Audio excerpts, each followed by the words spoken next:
Smoother crops किंवा trap crop म्हणलं जातं. स्मूदर क्रॉप म्हणजे नेमकी काय, ट्रॅप क्रॉप म्हणजे नेमकी काय पहा.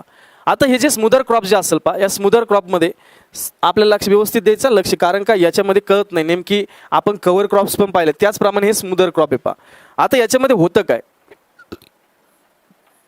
शेतामध्ये ज्यावेळेस तुम्ही असं क्रॉप लावताल ज्याची कॅनोपी लार्ज असेल आणि त्याची वाढण्याची जी ॲबिलिटी असेल ती एकदम क्विक असेल. तुम्ही पाहिलं असेल, तुम्ही ज्यावेळेस सोईंग करता पहा, सोईंग केल्यानंतर तुम्ही तर वीड लावलेलं पण नसतंय रे, का स्वतःहून वीड लावता त्याच्यामध्ये नाही लावत ना. तर तुमचं क्रॉप लावलंय, त्या क्रॉपला वाढायच्या अगोदरच तुमचं वीड वाढलेलं असते. वाढल्यानंतर होतं काय, ते वाढतं आणि त्याची जी कॅनोपी असेल, त्याचे जे पानं असेल ते त्या पूर्णपणे जे तुमचं क्रॉप असेल त्याला झाकून टाकतं. याच्यामुळे होतं काय, तुमचं जे क्रॉप असेल त्या क्रॉपला सनलाईटच भेटत नाही, कारण ते झाकलेलं असते.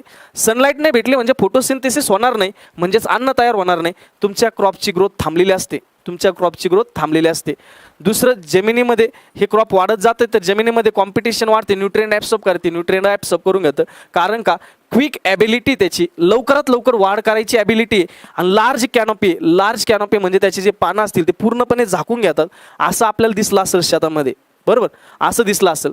पण असे पण काही क्रॉप्स आहेत की ते लवकर वाढतात आणि कॅनोपी मोठी असते, जसं की काउपी असेल, जसं की बकव्हीट असेल. याच्यामुळे काय होतं, हे जे क्रॉप असतील, हे क्रॉप काय होतात शेतात लावल्यानंतर हे फास्ट वाढतात आणि त्याच्यामुळे लार्ज कॅनोपी असल्यामुळे जे वीड असेल त्याच्या अगोदर हे क्रॉप वाढतात. वीड याच्या खाली दबून जातं, वीडची ग्रोथच होत नाही, फोटोसिंथेसिस होत नाही. दुसरी महत्त्वाची गोष्ट, याची क्विक ॲबिलिटी असल्यामुळे वाढायची, न्यूट्रिएंट पण लवकर हे ॲब्सॉर्ब करून घेतं. याच्यामुळे हे वीड दबून जातं आणि त्याच्यामुळे काय होतं, वीडची ग्रोथला स्टॉप केलं जातं.